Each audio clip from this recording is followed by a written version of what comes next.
네, 지난 주말 사이에 뉴스타파를 통해서 댓글 공작팀 리박스쿨 사태가 터져서 아마 시청자 여러분들께서 와 이렇게 어린아이들까지 특히나 방과후 교사들을 활용한 극우 사상 교육을 시킨단 말이야 라고 해서 깜짝 놀라셨을 것 같은데요.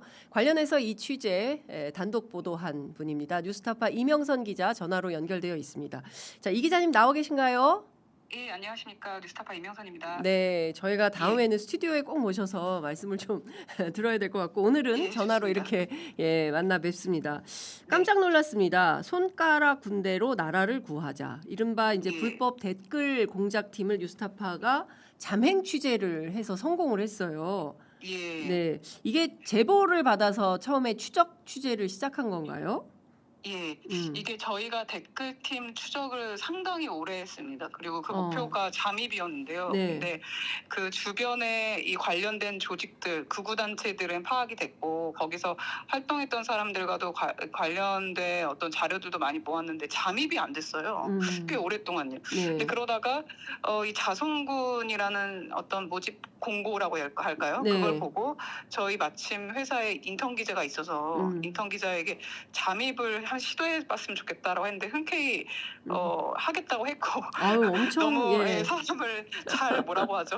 예. 설득하더라고요. 예. 이렇게 몰래 이제 녹음이나 이런 상황들을 이제 계속 중계해 주는 거 보니까 네네. 취재가 상당히 잘 돼서 예. 여기까지 오지 않았나 싶습니다. 네, 아우 제가 정말 똘똘한 인턴 기자 한 분이 세상을 구했다. 제가 예. 그런 생각이 들 정도로 이제 예. 다른 기자들은 다 얼굴이 알려져서 사실은 예, 맞습니다. 잠입 취재하기가 어려운데 그 예. 인턴 기자가 보니까 가짜 기자회견 현장에도 가 있었더라고요.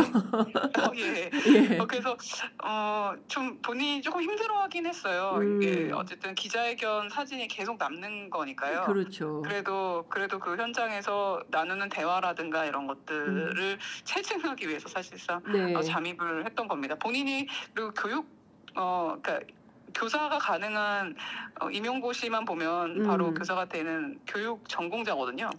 그래서 더욱더 관심이 좀 컸습니다. 이 문제에 대해서. 그래서 댓글 공작과 그다음에 국민의힘 기자회견으로 집중을 하다가 계속 파면 팔수록 이들의 어떤 진짜 목적은 늘봄학교 프로그램 강사를 통해서 애들한테 극우 세뇌 교육을 하는 거였거든요. 그러니까요. 예. 네. 그래서 거기에 이제 인턴 기자와 이제 아이를 키우는 제가 완전히 화가 난 거죠. 예. 이건 있을 수가 없다.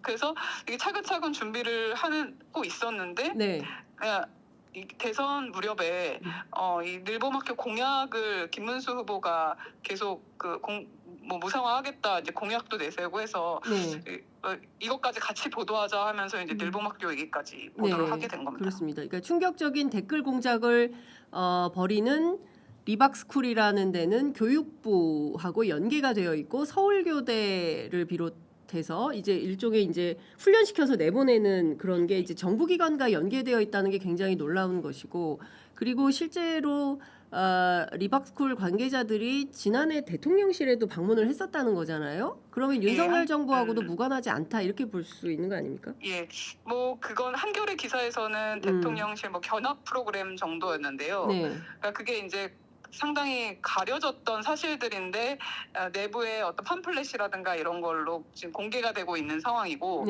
제가 또 중요하게 좀 짚고 넘어갈 부분이 이 손효숙 리박스쿨 대표라는 분이 교육부 장관, 지금 이주호 대통령 권한대행의 자문위원회였습니다. 정책자문위원회. 공식적으로 들어갔던 사람인데요. 근데 이 자리가 정책 자문을 전반적으로 하는 곳이기 때문에 위원회이기 때문에 상당히 정책에 관여하는 위치에 있거든요.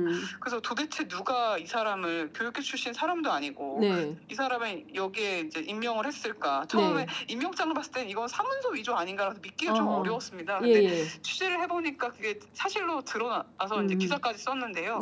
그러니까 교육부에 그렇게 들어가서 입김을 발휘할 정도로 상당히 곳곳에 댓글 공작단이 들어가 있다. 이게 취재로 드러난 겁니다. 그렇습니다. 그리고 그 손효숙 대표하고 같이 했던 그 가짜 기자회견에 조정훈 의원, 권성동 원내대표 등이 이제 그 김상원 의원 등이 이제 같이 회의를 해서 회견을 하게 되지 않습니까? 근데 여기에서 이제 권성동 의원이 비용은 어떻게 하냐?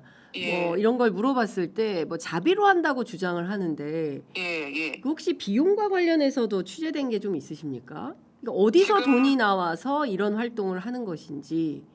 맞습니다. 가장 중요한 건 자금줄이잖아요. 네네. 그래서 그 자금줄로 가기 위한 취재를 지금 한참 하고 있는 중이고, 예. 저희가 이제 아직도 그 과정이 있는 것 같습니다. 그래서 음. 정리가 되면 아마 그 기사로 먼저 말씀을 드리게 될 것 같고요. 네. 그래서 관련 단체들은 좀 파악이 됐습니다. 이 자금을 댄 것으로 보이는 단체들이요. 어떤 단체들인가요? 지금 이름을 언급하기 좀 어려울 것 같은데요. 취재 중이어서. 오늘 기사가 아마 네. 지금 취재 중인 기자가 쓸 그렇군요. 것으로 보이는데, 예, 그렇습니다. 예고 차원에서 뭐 한 단체 정도만 얘기를 하기가 자유기업원 에? 기억하는데 자유기업원? 네. 그 옛날에 전경련에서 운영하던 자유기업원 그거 말씀하시는 겁니까? 예, 맞습니다. 그러면 이게 소위 얘기하는 대한민국의 그 이제 재벌 대기업들에 관련된 연구기관인 건데 여기에서도 자금을 댔다라는 말씀이신 거죠?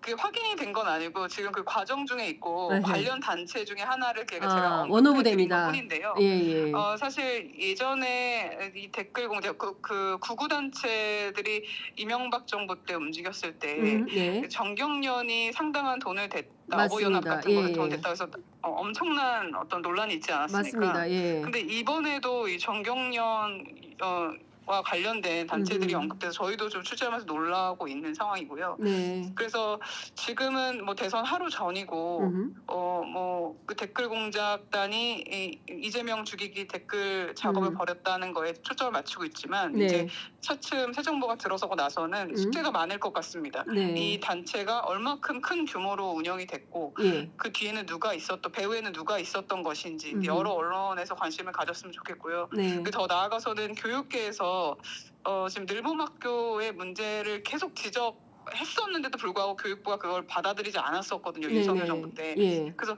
이 교육계에 있어서도 좀 많은 변화가 필요하지 않을까 저희는 그렇게 생각하고 있습니다.